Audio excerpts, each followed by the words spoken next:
How does it feel to hit that milestone, 20 years? Look, I think it's fantastic. I don't know the stats in the country, but I think half the businesses fail in the first year or something like this. So I can only imagine how many get to 20 years and thrive going forward. So it's wonderful to get to 20, and not only that, but we've created a great platform to go on from here even further. And I think that's the big thing now is we've created this. We've got no signs of slowing down. We're developing really, really well, and onwards and upwards, continuing forwards. How has the business evolved since the early days? Well, the early days there was just a handful of us, and it was hard work. I mean, I used to just travel around trying to get some work in. The factory would say to me, "There's no work for next week." I would simply look at my hot prospects. I would phone these people up. I would try to pull work in. I would get in my car to drive round and try and close deals off. Many a time I've been somewhere and seen a really hot job for maybe 14 or 15 windows, and I'd maybe drive to the site 70 or 80 miles away. So we hope to get it surveyed next week. I'd offer to help with the survey. We'd get the quote done. We'd get the deposit paid. I'd run to the bank. I'd put the deposit in. We'd then get the machines ready, come back the next morning, get the windows cut. It was tough. I mean, we were unknown. The sliding sash window market wasn't really recognised. And it was a very, very tough time. 2006, 2007, we had a recession just when we were getting some momentum. That knocked us back. And we're not window savvy. We're not a family of window people. None of us here have worked in windows before. So we had to compete in a market of people that really knew what they were talking about. I didn't have a clue what a reverse butt weld was or any of this terminology that people would use. So it was just really, really hard work and an evolution from there of being dutiful, putting long hours in, delivering on time, making sure there was no reason to let anybody down so we could then get the next job. That was as simple as that. So what was the vision of Quickslide and how has that changed over the years? Well, Quickslide really adjusts its size and model to the demands of the staff and its audience, so it's the clients. We don't try to sell and get. We've got no big targets to say we want to hit certain turnover figures and certain margins. But it's there as a platform for our staff to be what they want to be. So if they want to grow and develop the business, it's there to be done.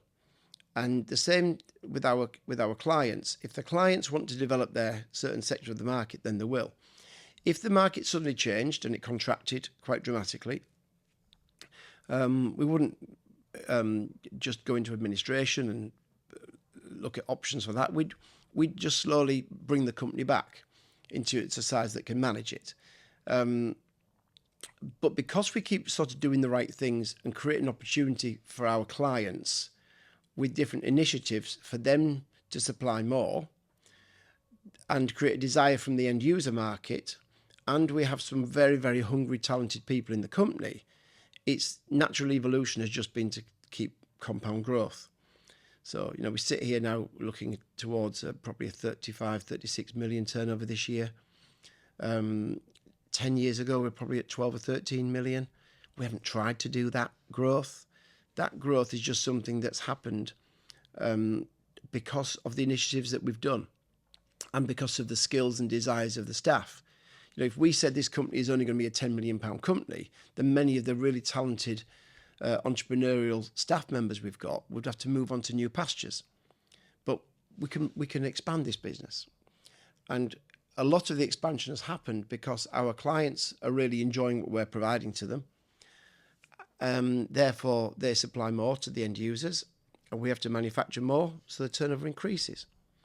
And I feel the danger is if a company sets out to try to grow, then quite often we end up selling things we shouldn't be selling, supplying people we shouldn't be supplying, taking clients off competitors that are really best suited with the competitors, and it all gets very untidy and messy and cutthroat, and there's no real need for that, because the fenestration market is just one big family that has got a chance to grow the business as a whole, not to take off each other. So our growth, we like to think, has not been done by creating any casualties. It's just been done by organically developing the business. So how has Quickside grown in terms of products over the last 20 years? Okay, well, we started off just making sliding sash windows. Then after a while, when you're talking to your clients, they'll start to push you towards other things, and they're saying, well, I wish we had a supplier of this product that was as efficient as you are with the sliding sash windows. So you do a little bit of internal work and think, well, can we afford to start to put a production line down for a casement window system, or an aluminium system, or a composite door system? And so we've effectively grown by desire, again, in those areas by our clients. And as we start to do them, we end up getting experts and keen people in those departments, and the company just expands into them. And then we can supply a client with multiple products on one drop, which is very handy for them. If they're supplying somebody a new house, they can get the door offers, the aluminium bifold, maybe a couple of casements and some sliding sash windows. So we become a one-stop shop. So I think as we've grown, we haven't deliberately tried to grow into a particular market. It's been by the desire from our trade partners to want to buy certain products off us that's really started to encourage that development, this organic growth in associated product. I mean, we still are primarily, probably 60-70% of our work is sliding sash windows, our absolute niche. But these other areas, because of our size, have actually grown into quite powerful little businesses of their own accord now. And the Quickslide door is one I'm particularly fond of. It's cost us millions to get this to where it is, and it's a real competitor to the bifold and the sliding patio door. We've evolved that a lot with our trade partners and involved them all the way along, and now we've got a really cracking product that we'll be releasing to the market bit by bit over the next 12 to 18 months. So over the last 20 years, what are some of your most memorable moments? Memorable moments in 20 years. Do you know, it's hard. We've won Manufacturer of the Year, and we've done things like this that have been one-off celebrations. But I think, when we've integrated some very, very clever technological systems and processes with IT into the business, that's been a very powerful moment when we switched that on. When we actually commissioned our new machining centre, call it a cutting centre. Well, trust me, this is a machining centre. It does everything. £1.7 million investment, 3 years on the drawing board. When that cut its first frame, that was an exciting moment because, we got that commission just before COVID, and that was an expensive beast. And something that we had a lot of arguments about, and we developed. And we took the initiative as a small fabricator to invest in the most expensive machine, and that was something we're very proud of doing. But more so the individuals that we've got in this company. I mean, we don't employ Ronaldos and Messis in this business. We employ the people that have got the potential to be Ronaldos and Messis, and we give them the support and the structure to be better than they can be without us. And that's one of the great things in this business, that when people trust us with their career, we take it don't take it lightly. They've got a few options, and we'll convince them, say, look, come with us, and we think we can be the platform to do something great. And in that 20 years, we have had many people that would have had very good, nice, secure jobs somewhere else, but they've come here and they've had absolute dream job. They've had passion, they've had success, they've had challenges, competing on the national stage and really proving what they can do. And I always think that's a huge duty for a business to take on somebody and to say to that person, trust me, your time is the most valuable gift. And at a critical point of your career, I'm going to introduce you into here and give you the chance to be something absolutely phenomenal, far better than you can do without. And too often, companies look at what they can get from individuals, and they want other people to train them up, to get them to a standard, and then poach them and say, right, I want a sales director that can do this, and I want 200 more windows next week, and I want a new design engineer that can do this. But that design engineer has been nurtured by somebody who had faith in them when they were 19, 20 years old. And I think it's very unfair to poach them, when they're at an age where they can now design something really well. We should invest in people young, and we should develop them, support them, and encourage them to be something great. And in those 20 years, we have just got, so many success stories. We've got children and grandchildren of guys that were working in the factory that are now working in the business, and some of them in white-collar roles. So being here in Calderdale, employing 300 people and expanding around the country, the proudest moment is when you walk around the site and you see people who know you by name, who have believed in you, and you've believed in them. And between you, you've got a lot of, you've fought the battles, you've been through recessions, and you've come out the other side, and you're in a thriving position. So that's really it. We haven't won the Premiership or anything like that. There's no great moment, but we pay our bills, we pay our taxes, we support the community, we support the staff, and our clients and our suppliers, and that's what we like to think we are as a business. And having respect, isn't that the ultimate in where you are? And I think we go to a few industry events. If you wear the Quickslide badge, we seem to have respect, as we do for the other people in this industry. They do for us, and that's the greatest win out of the 20 years we've been in it, and long may it continue, because we're not looking at going anywhere. So on the flip side of that, what are some of the challenges that stick out for you over the last 20 years? Well, we're challenged.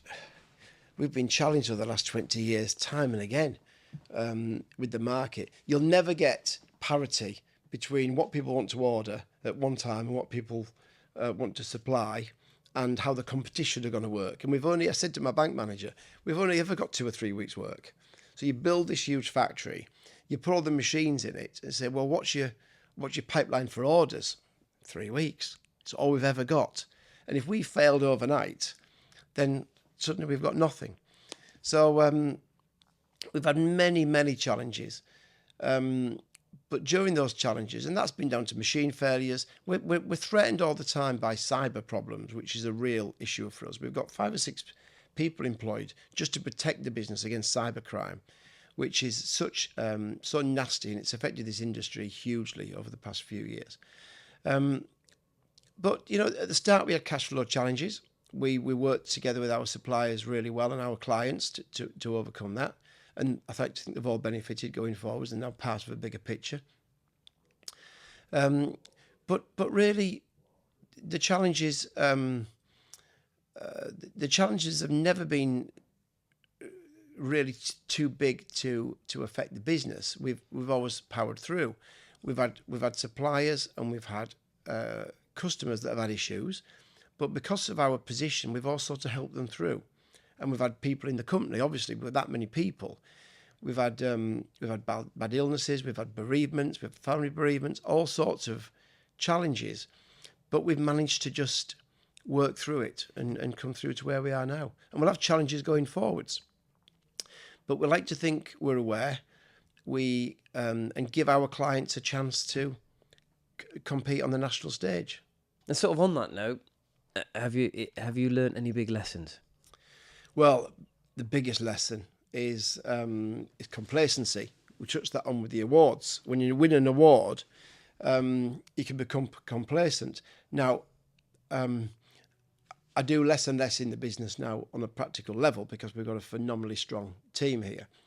But I'm always here to make sure that things are always right and things are always fluid. And I will never allow anyone to ever get complacent. And that'll do standard. We've got to deliver exceptional products. We've got to pay well. We've got to reward well, encourage well, and just never get complacent with our position. Which is why I quite like coming second and not first sometimes in these awards, because yeah, coming first is good to get the trophy. But you need a few runners-up spots to never get complacent. And you know, you get, when you read about some big stories about complacency, that some companies like AOL and Nokia and all these companies that owned the market and just let it go. And we need to keep our team built that are going stronger and stronger and stronger year on year, and putting more and more energy into it to make this industry, not this business, not Quickslide. Quickslide's our baby, but the industry is our passion. And we think this industry that's probably turning over 2 or 3 billion, it's been hit by the likes of Everest and Safestyle closing down or being rebought, however it is in the last year. But really, the face of the market has started to slip. But the industry's never been in a stronger place.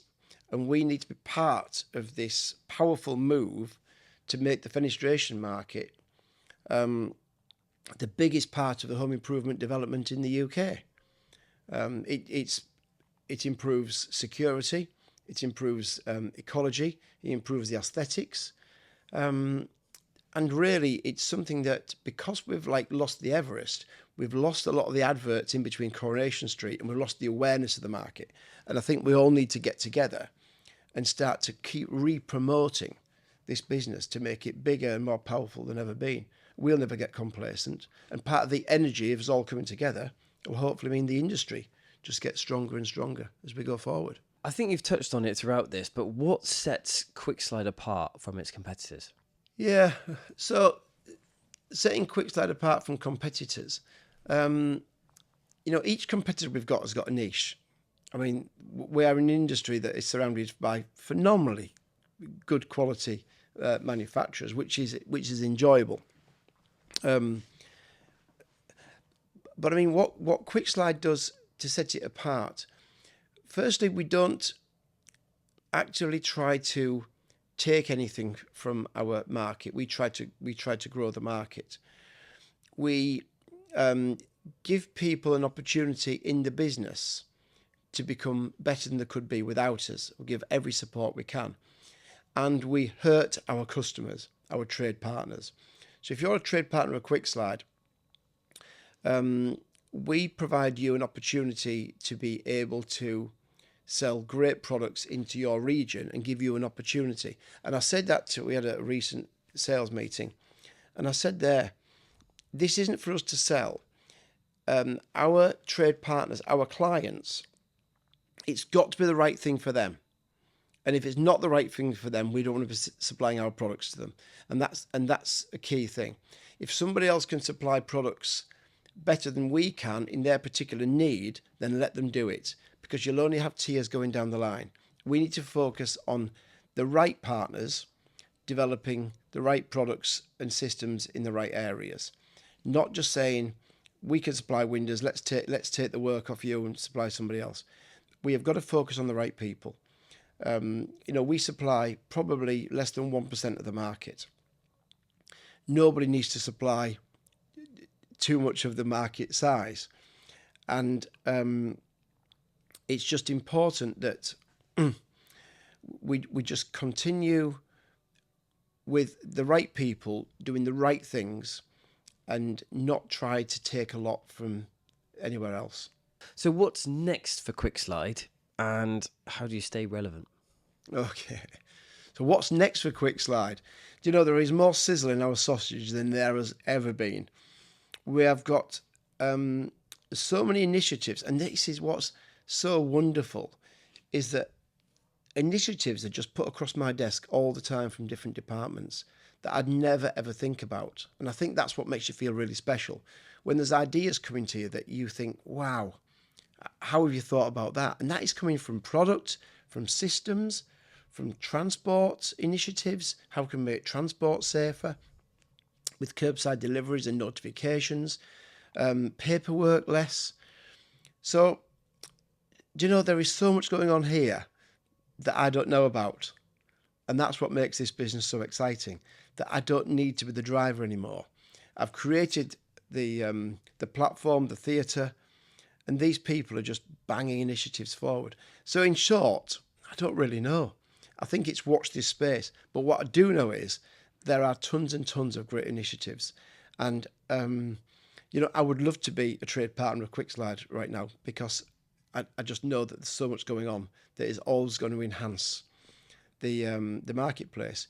We'll be doing some roadshows next year, I think. I think we did 6 or 8 this year around the country.